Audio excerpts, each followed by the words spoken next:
Buenas tardes, jóvenes. Vamos a aplicar el teorema de Tales en la semejanza de dos triángulos.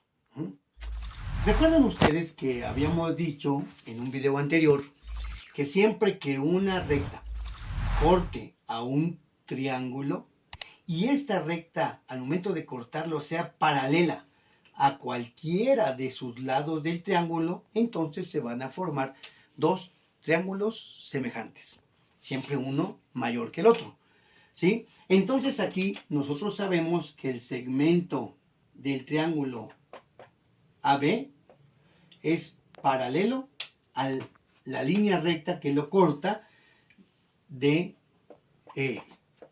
Y si es paralelo, entonces se forman dos triángulos. Uno muy fácil de ver, ¿sí? Que es el triángulo rojo, ¿sí? Que está limitado por los vértices A, B, C. El triángulo, recuerden, se representa por una letra griega, delta. El triángulo ABC es semejante al triángulo, ¿sí?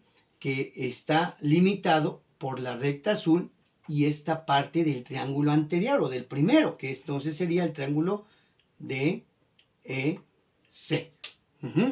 Entonces, claramente ahí se observa que, por ejemplo, aquí hay un triángulo pequeñito, que es este. Entonces, ahí, por ejemplo, tendría yo un triángulo azul y un triángulo, ¿sí? Un triángulo azul y un triángulo rojo, ¿verdad? Y entonces esos triángulos son semejantes. Si nosotros, por ejemplo, podemos dividir esos triángulos y hacerlos por separado, pues entonces yo voy a tener aquí un triángulo grande, que es mi triángulo A, B, C. Y si yo, por ejemplo, les pregunto, bueno, aquí cuánto vale este segmento, que es el segmento AC, pues entonces ustedes tienen que ver la figura original y la distancia es desde A hasta C, o sea, involucra 22 centímetros más 32. Entonces aquí yo pongo 22 centímetros más 32 centímetros, ¿sí? Que eso va a ser igual a 54 centímetros. De la misma manera yo puedo saber entonces cuánto vale BC. BC, ¿sí? Va a involucrar esto y por aquí esta X que borré, ¿sí? Entonces pues va a ser 20 centímetros más X. Ese va a ser en mi segmento BC. Ahora, vayámonos con el otro triangulito que se forma en mi figura, que es el triángulo pequeño. Sí, aquí no me va a salir tan semejante porque lo estoy haciendo a mano alzada, pero pues vamos a tener un triángulo más pequeño, ¿sí? Que está limitado por los vértices D, E, C. Y entonces vemos claramente que el segmento de D a C pues vale 32 centímetros. Entonces aquí digo el segmento de C es 32 centímetros. Y el segmento que va de E a C pues vale X, entonces este va a ser X. De este lado, ¿sí? Y su homólogo de este otro triángulo, no lo conocemos, pero en realidad no lo necesitamos, ya que lo único que me están preguntando es en que encontremos el valor de X, ¿sí? De tal manera que yo voy a aplicar el teorema de Tales para estos dos triángulos semejantes. Y entonces voy a escribir la razón de sus lados proporcionales. Entonces yo puedo decir, por ejemplo, el segmento AC le corresponde a su homólogo. Estamos hablando de este AC. Entonces le corresponde a este homólogo que es CD.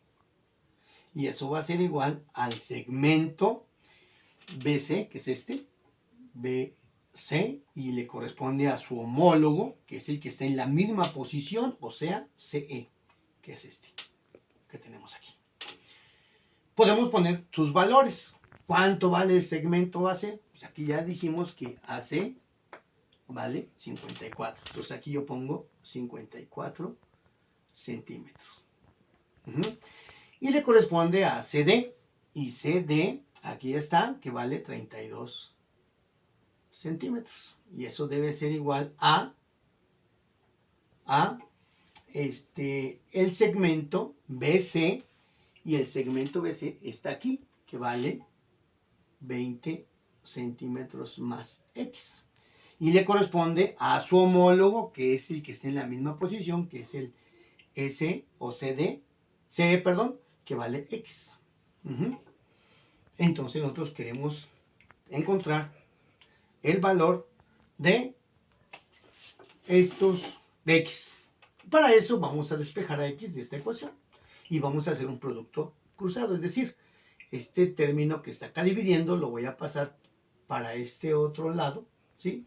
Y va a pasar multiplicando. Y también mi X, que divide en el segundo miembro de la ecuación, lo paso al primero multiplicando, quedándome 54 centímetros por X, y eso va a ser igual a 20 centímetros más X, que multiplica el 32 centímetros. Aquí está muy fácil, es 54X centímetros, ¿sí? Y aquí ese 32 va a multiplicar al 20, ¿sí? Y va a multiplicar también a la X. Entonces, más por más me da más. 32 por 20 me va a dar 640 centímetros cuadrados. Más por más me da más y me va a quedar 32X centímetros. Ahí está. ¿Sí? Bueno, centímetros. Ahora vamos a hacer que todas las X estén de un solo lado del signo igual. De ese lado ya tengo al 54X centímetros y voy a pasar para el primer miembro de mi ecuación este que tiene X. Entonces, como acá está sumando, va a pasar restando 32X centímetros, ¿sí? Y eso va a ser igual a 640 centímetros cuadrados. Como son términos semejantes, vean, son muy parecidos o las literales son idénticas, ¿sí? Pues solamente resto los coeficientes. 54 menos 32 me da 22X centímetros y eso es igual a 640 centímetros cuadrados. Como yo quiero el valor de X, este 22 junto con los centímetros que están multiplicando a la X, los paso al otro lado dividiendo al mismo tiempo ambos y me quedan sola la X. Y entonces me queda 640 centímetros cuadrados entre 22 centímetros. ¿Sí? Hago esa operación en nuestra calculadora, ¿sí? Y tenemos que 640 entre 22 pues va a ser igual a 29.09 centímetros. ¿Por qué centímetro? Porque este cancela a 1, nada más a 1. Y entonces me queda que X vale 29.09 centímetros. Si es el valor que debe de tener esta X para que estos dos triángulos sean semejantes. ¿Estamos de acuerdo? Entonces espero que haya quedado claro.